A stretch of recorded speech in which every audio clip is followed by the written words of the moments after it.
Hi friends, this is Pani. Welcome to my channel, Pani the English World. Today I will discuss about may, might.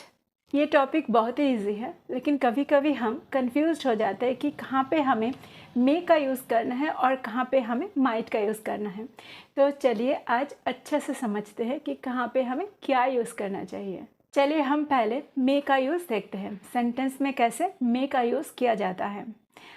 अगर हमें permission मांगना होता है तो हम मे का यूज़ करते हैं। जैसे मे आई कम इन, क्या मैं अंदर आ सकती हूँ। मे आई टॉक विद यू, क्या मैं आपसे बात कर सकती हूँ। मे आई गो होम नाउ, क्या मैं अभी घर जा सकती हूँ। ये सारा सेंटेंस में हम परमिशन मांग रहे हैं। तो जब हमें परमिशन मांगना होता है तो हम मे का यूज़ कर सकते हैं। ये सेंटेंस में हम कैन का भी यूज़ कर सकते हैं। जैसे can I come in, can I talk with you, can I go home now. ये जो सेंटेंस है ये इनफॉर्मल है। अगर हम यहाँ पे कैन का यूज़ करें तो सेंटेंस इनफॉर्मल हो जाएगा।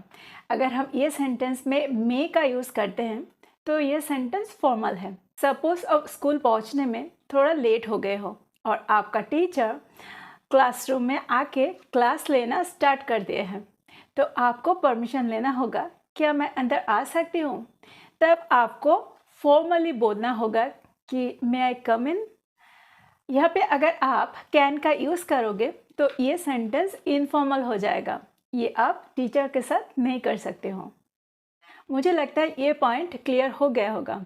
तो चलिए देखते हैं दूसरा पॉइंट।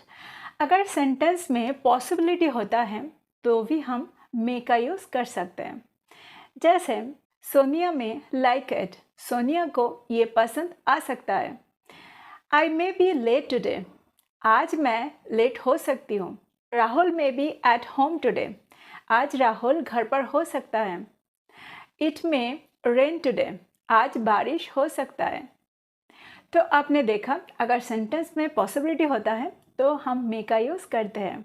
यहाँ पे अगर हम कैन का यूज़ करें तो भी सेंटेंस करेक्ट है। अगर हमें ये सेंटेंस को नेगेटिव बनाना है तो हमें मे के बाद नॉट का यूज़ करना पड़ेगा।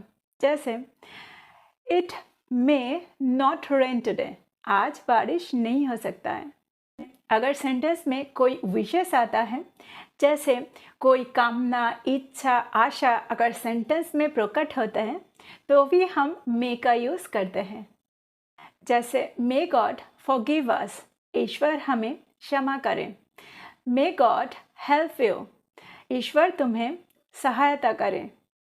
तो ये था मे का सारा यूजेस। मुझे लगता है ये तीनों पॉइंट आपको अच्छे से क्लियर हो गया होगा। अब चलिए देखते हैं माइट का यूज़ हम सेंटेंस में कैसे करते हैं। अब चलिए देखते हैं सेंटेंस में हम कैसे माइट का यूज़ करते हैं। अगर सेंटेंस में पॉसिबिलिटी आता है तो हम माइट का यूज़ करते हैं, लेकिन यहाँ पे एक चीज़ आपको अच्छा से याद रखना पड़ेगा। अगर सेंटेंस में लेस प्रोबेबिलिटी होता है, मतलब संभावना बहुत कम होता है, तो ही हम माइट का यूज़ करते हैं, नहीं तो हम मे का यूज़ करते हैं। I might see some flowers in the garden, मैं शायद ही कुछ फूलों को बगीचा में देख सकती हूँ, मतलब बगीचा में ज़्यादा फूल नहीं है। Sonia might come here today, Sonia शायद ही आज यहाँ पे आ सकती है। तो यहाँ पे पॉसिबिलिटी बहुत ही कम है, तो इसलिए हम माइट का यूज़ करते हैं। अगर यहाँ पे हाई प्रोबेबिलिटी होती, मतलब संभावना ज़्यादा होता, तो हम यहाँ पे मे का यूज़ करते। अगर हम सेंटेंस को डायरेक्ट स्पीच से इनडायरेक्ट स्पीच में चेंज करते हैं तो भी हम माइट का यूज़ करते हैं। जैसे ही सेड आई मे गो, मतलब वो बोला था कि मैं जा सकता हूँ। अगर ये सेंटेंस को हम इनडायरेक्ट स्पीच में चेंज करते हैं तो कैसे बोलना पड़ेगा। He said that he might go, मतलब वो बोला था कि वो जा सकता है। राहुल सेड आई मे कम, राहुल बोला था मैं आ सकता हूँ। अगर ये सेंटेंस को हम इनडायरेक्ट सेंटेंस में चेंज करते हैं तो सेंटेंस कैसे बनेगा। Rahul said that he might come, मतलब राहुल बोला था कि वो आ सकता है।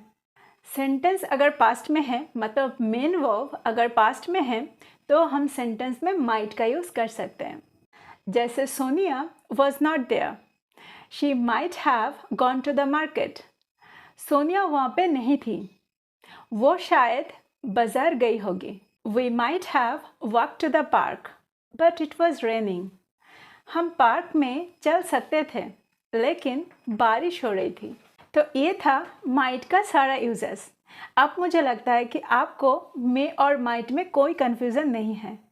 तो अच्छा से पढ़ाई कीजिए, प्रैक्टिस कीजिए और बोलते वक्त ये मॉडल वर्ब्स को यूज़ कीजिए। I will be back with another video.